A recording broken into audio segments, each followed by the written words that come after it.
'నారి' అనే ఒక సినిమా చేశారు.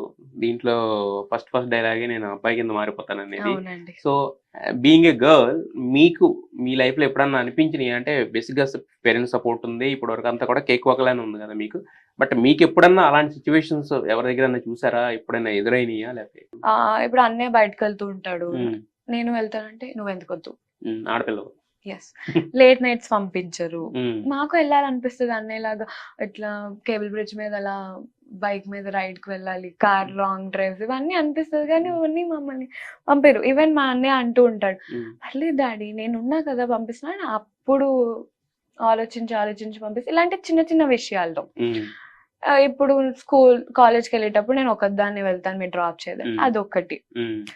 పేరెంట్స్ విషయంలోనే కాకుండా బయట వాళ్ళు కూడా. హ్మ్. ఇప్పుడు నేను ఒక అమ్మాయిని ఇండస్ట్రీలో ఉంటున్నాను యెస్. అంటారు చాలా మాటలు. హ్మ్. అలానే అప్పుడు అటువంటి సిట్యుయేషన్‌లో ఒకవేళ నేను అబ్బాయి ఉంటే అంటారా? హ్మ్. అనరు కదా!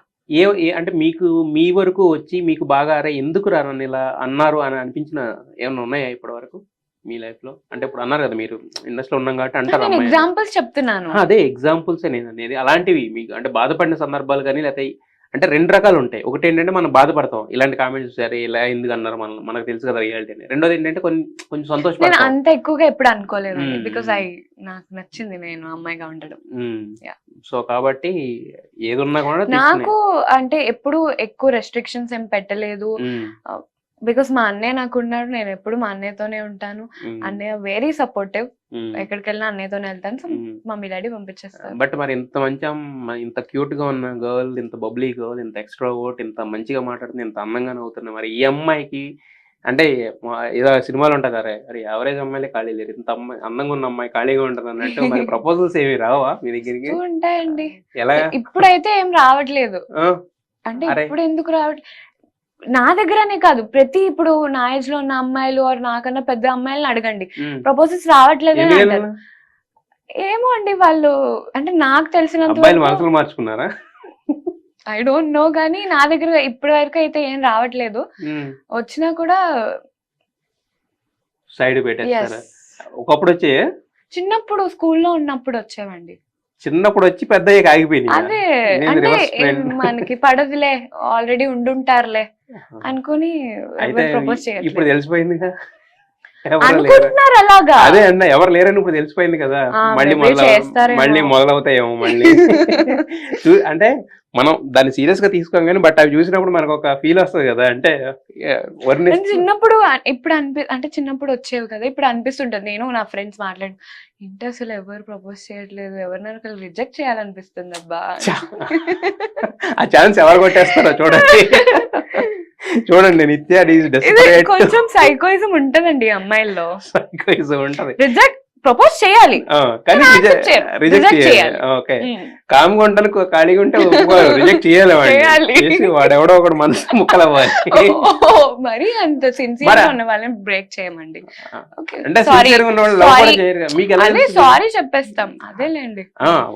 అబ్బాయిల హార్ట్ బ్రేక్ చేయాలనేది మాత్రం ఒక సైకోయిజం అయితే ఉంటది మరీ యాక్చువల్లీ. సైకోయిజం అలా అండి.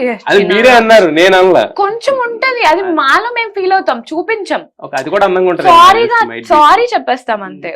సారీ చెప్పేస్తారు. హ్మ్. సారీ ఐ కాంట్ రా అంటారా? హ్మ్.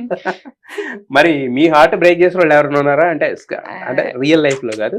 మనం అంత దాకా వెళ్ళలేదండి. మనమంతా సపోర్టర్స్. మ్యాచ్ ఫిక్సర్స్ అన్నమాట. మేమందరిని కలుపుతూ ఉంటాం. చేసారు ఇలాంటివి అయితే. అంటే చిన్నప్పుడు అంటే కొంచెం చిన్నప్పుడా? కాలేజ్ ఏజ్‌లో. ఇప్పుడు కూడా కాలేజే కదా! టీనేజే ఇప్పుడు కదా! కొంచెం మెచ్యూరిటీ వచ్చింది. హ్మ్.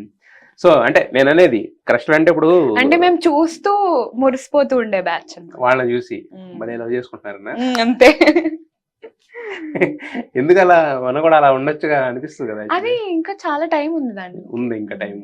సరే నెక్స్ట్ ఇంటర్వ్యూ ఇచ్చినప్పుడు ఆ టైం చెప్తే ఆ టైంలో ట్రై చేసుకుంటుంటారు. ఈ లోపల వచ్చినట్లన్నీ రిజెక్ట్ చేస్తా ఉండండి. అయితే నేననేది క్రష్ అంటే నాట్ ఓన్లీ రియల్ లైఫ్‌లో కాదు. మన స్క్రీన్ మీద. అందరూ క్రష్‌లండి. అంటే మూవీస్‌ని బట్టి, ఆ మూవీస్‌లో యాక్టింగ్ బట్టి, ఆ లుక్స్‌ని బట్టి మారిపోతూ ఉంటది. హ్మ్. ఈ మధ్య అయితే 'హాయ్ నాన్నలో' నాని గారు హ్మ్. అండ్ ఇంకా నాని గారు ఇప్పుడైతే నాకు నాని గారు మూవీస్ అంటే చాలా నచ్చుతున్నాయి అన్నీ. హ్మ్. హ్మ్. అండ్ రీసెంట్‌గా ఆహ్, నాగ చైతన్య గారు ఈ మూవీ 'తండేల్' మూవీ హ్మ్. అలా చూసిన ప్రతి మూవీలో అబ్బా! వీళ్ళలా నేను యాక్టింగ్ చేయగలనా?